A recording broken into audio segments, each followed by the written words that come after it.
तो दोस्तों स्वागत है आप लोगों का Q&A विद सत्यम में। दोस्तों अगर आप लोग सरकारी नौकरी की तैयारी कर रहे हैं, किसी भी सरकारी नौकरी की तैयारी, तो दोस्तों उसमें संविधान के क्वेश्चन जरूर आते हैं।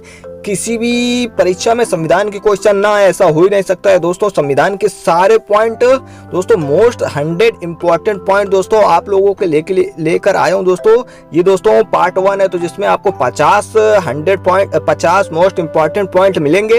लेकिन इसका दोस्तों दूसरा वीडियो आएगा, 50 उसमें पॉइंट मिलेंगे दोस्तों जो मोस्ट इंपॉर्टेंट क्वेश्चन आपकी परीक्षा में जरूर पूछे जाता है। तो आपके इससे 2 से 3 नंबर दोस्तों जरूर आपके पक्के हो जाएंगे। दोस्तों जहाँ पे ट्रिक लगेगी दोस्तों मैं वहाँ पे आप लोगों को ट्रिक बता दूंगा। चलिए दोस्तों स्टार्ट करते हैं। पहले पॉइंट से आप लोग इसको देखते जाइए, साथ साथ में आपको याद भी होते जाएंगे। तो चलिए दोस्तों स्टार्ट करते हैं। दोस्तों पहला पॉइंट है संविधान सभा की पहली बैठक कब हुई थी। तो दोस्तों संविधान सभा की पहली बैठक हुई थी 9 दिसंबर 1946। कब हुई थी? 9 दिसंबर 1946। 9 दिसंबर 1946 अच्छे से दोस्तों याद करिए, 9 दिसंबर 1946। चलिए अगला देखते हैं। अगला पॉइंट है आंध्र प्रदेश राज्य का गठन किस वर्ष किया गया था। दोस्तों आंध्र प्रदेश का राज्य का गठन किस वर्ष किया गया था? तो ये किया गया था 1953 में। कब किया था? 1953 में। कब हुआ था? 1953 में। चलिए अगला देखते हैं मतदाता दिवस कब मनाया जाता है। मतदाता दिवस कब मनाया जाता है? मतदाता दिवस मनाया जाता है 25 जनवरी। कब मनाया जाता है? 25 जनवरी को। दोस्तों मोस्ट इंपॉर्टेंट है, 25 जनवरी को मतदाता दिवस मनाया जाता है। चलिए अगला पॉइंट देखते हैं। संविधान सभा की प्रथम बैठक के अध्यक्ष कौन थे। तो संविधान सभा के प्रथम अध्यक्ष कौन थे? तो ये थे सच्चिदानंद सिन्हा। कौन थे? सच्चिदानंद सिन्हा। और दोस्तों ये एक अस्थायी अध्यक्ष थे। कौन थे? अस्थायी अध्यक्ष। तो दोस्तों स्थायी अध्यक्ष की बात करें तो वो कौन थे? राजेंद्र प्रसाद। दोस्तों ये क्वेश्चन बहुत ही रिपीट होते हैं। अस्थायी अध्यक्ष कौन थे और स्थायी अध्यक्ष। तो अस्थायी अध्यक्ष कौन है? सच्चिदानंद सिन्हा। कौन है? सच्चिदानंद सिन्हा। और स्थायी अध्यक्ष कौन थे? डॉक्टर राजेंद्र प्रसाद। चलिए अगला पॉइंट देखते हैं। अगला पॉइंट है भारत सरकार का लेखांकन का कार्य कौन करता है। तो देख दोस्तों ये कौन करता है? महालेखाकार। कौन? महालेखाकार, CAG का जिसे बोलते हैं कंप्यूटर ऑडिटर जनरल। दोस्तों चलिए अगला पॉइंट देते हैं। कारगिल दिवस गठन किस वर्ष हुआ था। कारगिल दिवस का गठन किस वर्ष हुआ था। दोस्तों ये हुआ था 26 जुलाई। कब हुआ था? 26 जुलाई। चलिए अगला पॉइंट देखते हैं। अगला पॉइंट है भारत सरकार का प्रथम विधिक सलाहकार कौन होता है। भारत सरकार का प्रथम विधिक सलाहकार कौन होता है? कौन होता है? महान्यायवादी। कौन होता है? महान्यायवादी, अटॉर्नी जनरल। कौन होता है? Attorney general. दोस्तों ये 76 में आर्टिकल 76 में महान्यायवादी होता है, संविधान के अनुच्छेद आर्टिकल 76 में। चलिए अगला देखते हैं। उद्देश्य का प्रस्ताव किसने प्रस्तुत किया था। दोस्तों उद्देश्य का प्रस्ताव किसने प्रस्तुत किया था? ये किया था पंडित जवाहरलाल नेहरू ने। किसने किया था? पंडित जवाहरलाल नेहरू ने। अच्छे से याद कर लीजिए किसने किया था? पंडित जवाहरलाल नेहरू ने। चलिए अगला पॉइंट देखते हैं। अगला पॉइंट है प्रधानमंत्री के कर्तव्यों का उल्लेख किस अनुच्छेद में है। प्रधानमंत्री के कर्तव्यों का उल्लेख किस अनुच्छेद में? तो ये आर्टिकल 78 में। किसमें है? अनुच्छेद 78 में। अनुच्छेद 78 में। चलिए अगला पॉइंट देखते हैं। भारत में संविधान सभा के निर्माण का आधार क्या था। भारत में संविधान सभा के निर्माण का क्या आधार था? दोस्तों कैबिनेट मिशन। क्या था? कैबिनेट मिशन 1946 में। कैबिनेट मिशन 1946 में। चलिए अगला पॉइंट देखते हैं। अगला पॉइंट है प्रस्तावना में भारत शब्द का कितनी बार उल्लेख हुआ है। तो भारत शब्द का उल्लेख कितनी बार हुआ है? 2 बार। कितनी बार? 2 बार दोस्तों हुआ है। ये क्वेश्चन इंपॉर्टेंट है। कितनी बार हुआ है? 2 बार। चलिए अगला पॉइंट देते हैं। अगला पॉइंट है प्रारूप समिति का गठन कब किया गया था। प्रारूप समिति का गठन कब किया गया था? ये किया गया था 29 अगस्त 1947। 29 अगस्त 1947 में किया गया था। और प्रारूप समिति के अध्यक्ष कौन थे दोस्तों? प्रारूप समिति अध्यक्ष थे डॉक्टर राजेंद्र प्रसाद। कौन थे? डॉक्टर राजेंद्र प्रसाद। और दोस्तों प्रारूप समिति के अध्यक्ष कौन थे? डॉक्टर भीमराव साहब अम्बेडकर, बाबा साहब अम्बेडकर जी थे। चलिए अगला पॉइंट देखते हैं। संविधान में भारत को क्या कहा गया है। तो संविधान में भारत को क्या कहा गया है? राज्यों का संघ क्या कहा गया है? राज्यों का संघ है संविधान में भारत को कहा गया है। दोस्तों राज्यों का संघ आर्टिकल 1 में आता है। भारत के संविधान को लागू किया गया था। भारत के संविधान को कब लागू किया गया था? ये किया था 26 जनवरी 1950 को। कब किया था? 26 जनवरी 1950 को। चलिए अगला पॉइंट देखते हैं। संपत्ति का अधिकार मौलिक अधिकार के रूप में किस संशोधन द्वारा समाप्त किया गया था। तो किस संशोधन द्वारा किया गया था? ये दोस्तों किया गया था 44वें संविधान संशोधन के द्वारा। इसको दोस्तों हटाकर दोस्तों 300A में रखा गया था। किसमें? संपत्ति का अधिकार 300A में रख दिया गया था, आर्टिकल 300A में। चलिए अगला पॉइंट देखते हैं। मुस्लिम हेतु पृथक निर्वाचन प्रणाली लागू की गई थी? किसके अनुसार दोस्तों मुस्लिम हेतु पृथक निर्वाचन प्रणाली लागू की गई थी? ये की गई थी मार्ले मिंटो सुधार के अनुसार। मार्ले मिंटो दोस्तों 1909 के अनुसार। कब? 1909 के अनुसार दोस्तों मार्ले मिंटो सुधार किया गया था। चलिए अगला पॉइंट देखते हैं। 10वीं अनुसूची का संबंध किससे है? तो ये किससे है? दल बदल। किससे है? दल।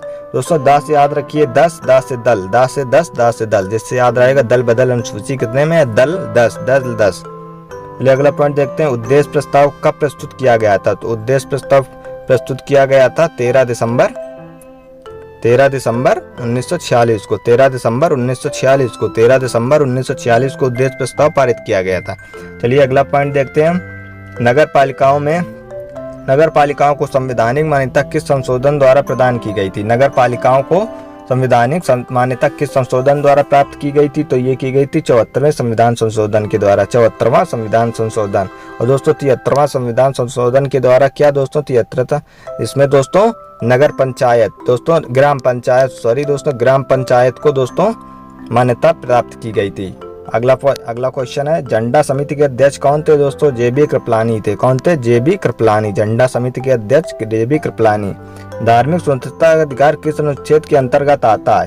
ये आता है दोस्तों अनुच्छेद 25। अनुच्छेद 25 के अंतर्गत आता है धार्मिक स्वतंत्रता के अनुसार अनुच्छेद। अगला पॉइंट है। पंचायती राज दिवस कब मनाया जाता है? तो पंचायती राज दिवस 24 अप्रैल को मनाया जाता है। 24 अप्रैल को। चलिए अगला पॉइंट देखते हैं। भारत के संविधान को अंगीकृत करने की तिथि क्या है? तो दोस्तों 26 नवंबर 1949। 26 नवंबर 1949 को दोस्तों अपना संविधान संविधान बन गया था। 26 नवंबर 1949 को। लागू कब हुआ था? 26 जनवरी 1950 को। चलिए अगला पॉइंट देखते हैं। देश के एकमात्र निर्विरोध चुने जाने वाले राष्ट्रपति कौन थे? तो देश के एकमात्र निर्विरोध राष्ट्रपति कौन चुने गए थे दोस्तों? ये थे नीलम संजीव रेड्डी। कौन थे? नीलम संजीव रेड्डी। प्रारूप समिति को कब पारित किया गया? तो प्रारूप समिति को 23 फरवरी 1948 को पारित किया गया। कब? 23 फरवरी 1948 को। अगला क्वेश्चन है। पॉकेट वीटो जीबी वीटो का इस्तेमाल किस राष्ट्रपति ने किया था? दोस्तों ये क्वेश्चन काफी इंपॉर्टेंट है। पॉकेट वीटो जेबी वीटो का इस्तेमाल किस राष्ट्रपति ने किया था? दोस्तों ये ज्ञानी जैल सिंह थे, एकमात्र राष्ट्रपति जिन्होंने पॉकेट वीटो का इस्तेमाल किया था। चलिए अगला पॉइंट देखते हैं। अगला पॉइंट है। उद्देश्य प्रस्ताव कब पारित किया गया था? उद्देश्य प्रस्ताव पारित किया था 22 जनवरी 1947 को। कब? 22 जनवरी 1947 को। अगला पॉइंट देखते हैं। भारत में जनहित याचिका पब्लिक इंटरेस्ट लिटिगेशन का जनक किसे कहा जाता है? तो ये कहा जाता है पीएन भगवती को। किसे? पीएन भगवती को। जनहित याचिका को पीएन भगवती को। चलिए अगला पॉइंट देखते हैं। भारत संविधान सभा के स्थायी अध्यक्ष कौन और कब बने? संविधान सभा के स्थायी अध्यक्ष कौन थे? राजेंद्र प्रसाद। डॉक्टर राजेंद्र प्रसाद। ये कब बने थे? 11 दिसंबर 1946 को।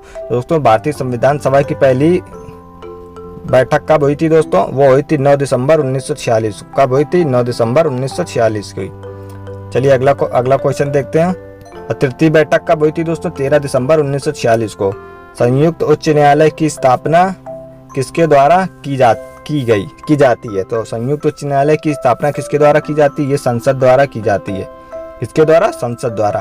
प्रारूप समिति के अध्यक्ष कौन थे? प्रारूप समिति के अध्यक्ष डॉक्टर भीमराव अम्बेडकर थे। कौन थे? डॉक्टर भीमराव अम्बेडकर। चलिए अगला पॉइंट देखते हैं। संविधान सभा के उपाध्यक्ष कौन थे? तो ये थे एच.सी. मुखर्जी। कौन थे? एच.सी. मुखर्जी। चलिए अगला क्वेश्चन देखते हैं। कैबिनेट मिशन में संविधान सभा के सदस्यों की संख्या कितनी है? तो दोस्तों संविधान सभा में सदस्यों की संख्या कितनी निर्धारित की थी? 389 थे। दोस्तों कितने? 389 थे। चलिए अगला क्वेश्चन देखते हैं। अगला क्वेश्चन। संविधान संशोधन प्रक्रिया कहाँ से ली गई है? दोस्तों संविधान संशोधन प्रक्रिया कहाँ से ली गई? तो ये ली गई दक्षिण अफ्रीका से। दोस्तों ये किस आर्टिकल में आता है? दोस्तों ये आर्टिकल है 368। किस आर्टिकल में? 368 में दोस्तों संविधान संशोधन की प्रक्रिया है। चलिए अगला क्वेश्चन देखते हैं। अगला क्वेश्चन है। संविधान निर्माण के समय संविधान में कितनी अनुसूचियां थी? दोस्तों संविधान निर्माण के समय संविधान में कितनी अनुसूचियां थी? दोस्तों 8 थी। कितनी थी? 8 थी। वर्तमान में दोस्तों कितनी अनुसूचियां हैं? 12। कितनी है? 12। चलिए दोस्तों अगला पॉइंट देखते हैं, मूल कर्तव्य किसकी अनुशंसा पर जोड़े गए थे। तो मूल कर्तव्य की अनुशंसा किसके अनुशंसा पर जोड़े गए थे, किसकी सिफारिश पे। दोस्तों ये जोड़े गए थे सरदार पूर्ण सिंह की सिफारिश पे। सरदार पूर्ण सिंह की सिफारिश पे दोस्तों मूल कर्तव्य जोड़े गए थे। दोस्तों मूल कर्तव्य अनुच्छेद किसमें है, तो दोस्तों ये 51A में, किसमें है, 51A में, आर्टिकल 51 के A में है दोस्तों मूल कर्तव्य। अगला पॉइंट है 42वें संविधान संशोधन द्वारा प्रस्तावना में कितने शब्द जोड़े गए थे। तो 42वें संविधान संशोधन में कितने शब्द जोड़े गए थे प्रस्तावना में, तो समाजवादी, धर्मनिरपेक्ष एवं एकता और अखंडता। कितने जोड़े गए थे, 3 शब्द जोड़े गए थे, समाजवादी, धर्मनिरपेक्ष और एकता और अखंडता। दोस्तों ये शब्द जोड़े गए थे 42वें संविधान संशोधन द्वारा। और दोस्तों अभी तक प्रस्तावना का सिर्फ कितनी बार संशोधन हुआ है, तो दोस्तों अभी तक सिर्फ 1 बार प्रस्तावना का संशोधन हुआ है। चलिए अगला पॉइंट देखते हैं, संविधान में समवर्ती सूची का प्रावधान कहाँ से लिया गया। तो संविधान में समवर्ती सूची का प्रावधान कहाँ से लिया गया है, दोस्तों ये लिया गया है ऑस्ट्रेलिया से। कहाँ से, ऑस्ट्रेलिया से समवर्ती सूची का प्रावधान लिया गया। चलिए अगला पॉइंट देखते हैं, मूल कर्तव्य किसके संविधान से लिए गए हैं। तो मूल कर्तव्य किसके संविधान से लिए गए हैं, दोस्तों ये लिए गए हैं सोवियत संघ रूस से। किससे लिए गए, यूएसएसआर से, मतलब रूस से, रसिया से दोस्तों लिए गए मूल कर्तव्य। मूल कर्तव्य किस आर्टिकल में, 51 के A में दोस्तों मूल कर्तव्य। चलिए अगला पॉइंट देखते हैं, 11वीं अनुसूची किस संविधान संशोधन के द्वारा जोड़ी गई थी। दोस्तों 11वीं अनुसूची किस संविधान संशोधन के द्वारा जोड़ी गई थी, तो दोस्तों ये 73वें संविधान संशोधन द्वारा जोड़ी गई थी दोस्तों, जिसमें ग्राम पंचायत दोस्तों है, जिसमें ग्राम पंचायत को जोड़ा गया था 73वें संविधान संशोधन की 11वीं अनुसूची में। अगला क्वेश्चन है, मूल कर्तव्यों को किस भाग तथा अनुच्छेद में डाला गया है। तो मूल कर्तव्य दोस्तों 51A में, अनुच्छेद 51A में, भाग 4 में है। किस भाग 4 में है, 51A में है दोस्तों मूल कर्तव्य। चलिए अगला पॉइंट देखते हैं, अगला पॉइंट है 10वीं अनुसूची किस संविधान संशोधन के द्वारा जोड़ी गई थी। दोस्तों 10वीं अनुसूची दोस्तों किस संविधान संशोधन के द्वारा जोड़ी गई थी, दोस्तों ये 52वें संविधान संशोधन द्वारा 1985 में जोड़ी गई थी, जिसमें दल बदल कानून है, जिससे इसको आप याद रखते हैं 5 दूनी 10, जिसमें आएगा 10वीं अनुसूची, और ये किससे 10 से 10 दल बदल कानून, 5 दूनी 10 दोस्तों 52 और 5 दूनी 10, जिससे आप लोग याद रख सकते हैं कि दल बदल कानून किसमें है, अनुसूची 10 में। और किस संविधान संशोधन द्वारा, 52वें संविधान संशोधन द्वारा, और कब दोस्तों, तो 1985 में। चलिए अगला पॉइंट देखते हैं, भारतीय संविधान में अनुसूचियों की संख्या कितनी है। दोस्तों अब ये वर्तमान में कितनी है दोस्तों, 12 अनुसूची हैं। कितनी है, 12 दोस्तों। और मूल संविधान में कितनी थी दोस्तों, 8 अनुसूचियां थी जो मूल संविधान में थी। चलिए अगला पॉइंट देखते हैं, अगला पॉइंट है, किस सूची में पंचायती राज व्यवस्थाओं का वर्णन किया गया है। तो दोस्तों किस सूची में पंचायती राज व्यवस्थाओं का वर्णन किया, दोस्तों ये किया अनुसूची 11 में। किस अनुसूची में, अनुसूची 11 में दोस्तों। चलिए अगला पॉइंट देखते हैं, भारत की 22 भाषाओं का उल्लेख किस अनुसूची में किया जाता है। तो दोस्तों 22 भाषाओं का उल्लेख किस अनुसूची में, अनुसूची 8 में दोस्तों है, अनुसूची 8 में है, 22 भाषाओं का उल्लेख किया गया है अनुसूची 8 में। चलिए अगला पॉइंट देखते हैं, 52वें संविधान संशोधन द्वारा कौन कौन सी भाषाएं जोड़ी गई थी। 92वें संविधान संशोधन द्वारा, तो इसमें दोस्तों जोड़ी गई थी बोडो, डोंगरी, मैथिली, संथाली।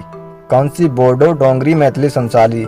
तो इसकी ट्रिक है दोस्तों BDMS, याद रखिए BDMS 92 संविधान संशोधन के द्वारा जोड़ी गई थी। BDMS 52वें संविधान संशोधन द्वारा कितनी भाषाएं जोड़ी गई थी, 1 2 3 4 भाषाएं जोड़ी गई थी। चलिए अगला पॉइंट देखते हैं, केंद्र तथा राज्य के बीच शक्तियों का बंटवारा किस अनुसूची के अंतर्गत आता है। केंद्र तथा राज्य के बीच शक्तियों का बंटवारा किस अनुसूची के अंतर्गत आता है दोस्तों, 7वीं अनुसूची के अंतर्गत आता है केंद्र तथा शक्तियों के बीच का बंटवारा। चलिए अगला पॉइंट देखते हैं, अगला पॉइंट है अवशिष्ट शक्तियों को केंद्र को सौंपने का लक्षण लिया गया है। तो दोस्तों अवशिष्ट शक्तियों का केंद्र को सौंपने का लक्षण कहाँ से लिया गया दोस्तों, ये कनाडा के संविधान से लिया गया, अगला क्वेश्चन है, 7वीं अनुसूची में किस प्रकार की अनुसूचियों का वर्णन है। तो दोस्तों 7वीं अनुसूची में किस अनुसूचियों का वर्णन है, किस प्रकार की दोस्तों में संघ सूची, राज्य सूची और समवर्ती सूची। दोस्तों संघ सूची, राज्य सूची और समवर्ती सूची दोस्तों ये राज्य के अंतर्गत आती है, संघ सूची केंद्र के अंतर्गत आती है और समवर्ती सूची दोनों के अंतर्गत आता ही है। दोस्तों ये आज के मोस्ट 50 दोस्तों ये पॉइंट थे दोस्तों जो आपकी परीक्षा में पूछे जा सकते हैं। इन्हीं से दोस्तों क्वेश्चन आते हैं, इसके बाहर से कहीं क्वेश्चन नहीं आएंगे दोस्तों। ये 50 मोस्ट पॉइंट थे दोस्तों, 50 और बचे हैं तो दोस्तों वो नेक्स्ट वीडियो में डाल देंगे। तो तब तक आप इसको एक बार देख लीजिएगा दोबारा, तो आपको अच्छे से पॉइंट याद हो जाएंगे। तो दोस्तों अगर वीडियो अच्छा लगा तो वीडियो को लाइक कर दो और चैनल को सब्सक्राइब कर लो, और मिलते हैं किसी दूसरी वीडियो में। तब तक के लिए जय हिंद, वंदे मातरम।